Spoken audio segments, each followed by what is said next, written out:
朋友，还记得你有多久没骑上那俗称铁马的自行车呢？徜徉在那充满着田园风光的乡间小道上，尽情地享受一下那休闲的农家生活。石冈，一个拥有着山城景色的传统客家庄，另外还有着一条美美的自行车走道，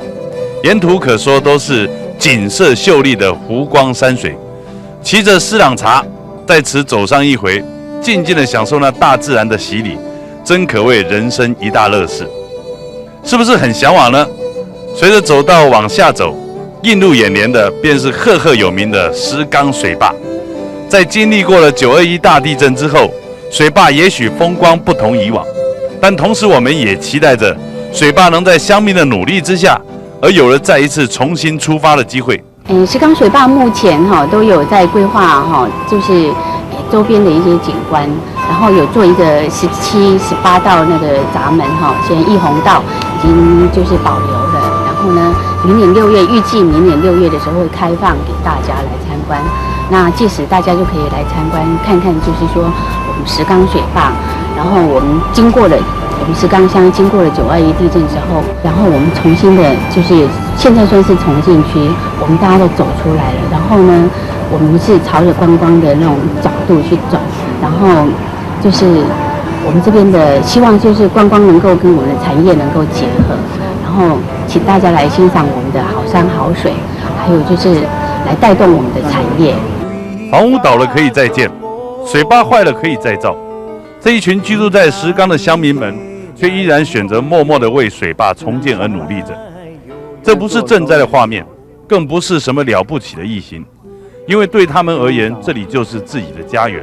这里就是家的后院，就是隔壁的邻居。因为要活得更好，所以就要更加的坚强。图书馆对每个人来说，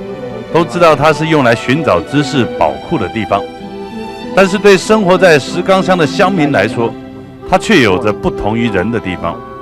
因为里面所陈设的不再是一本本冷冷的书本，而是那一张张有着丰富历史且泛黄的老照片，又或者是那一件件历经年代久远的客家文物啊。当然，这一切幕后的推手就是我们的图书馆馆长了。最重要的是，我们馆长先生的创举还不止这些呢。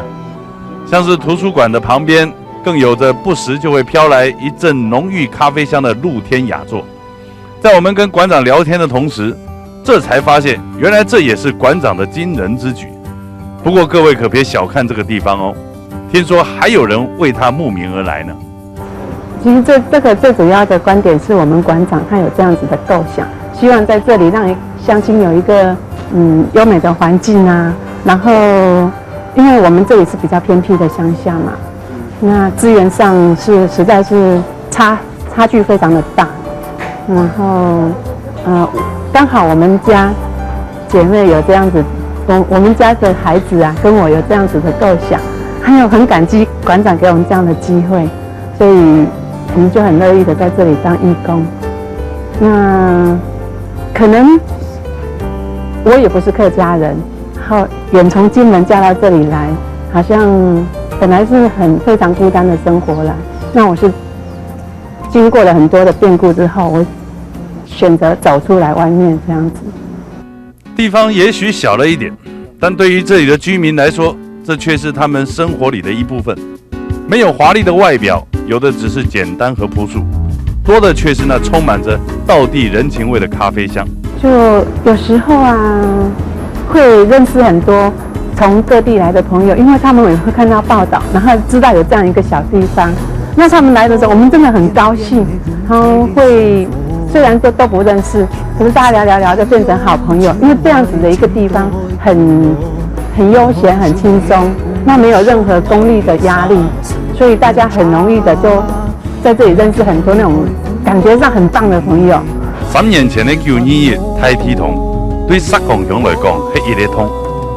3年後嘅石冈鄉民，做在太上來講，我哋已經行出天同後嘅上通，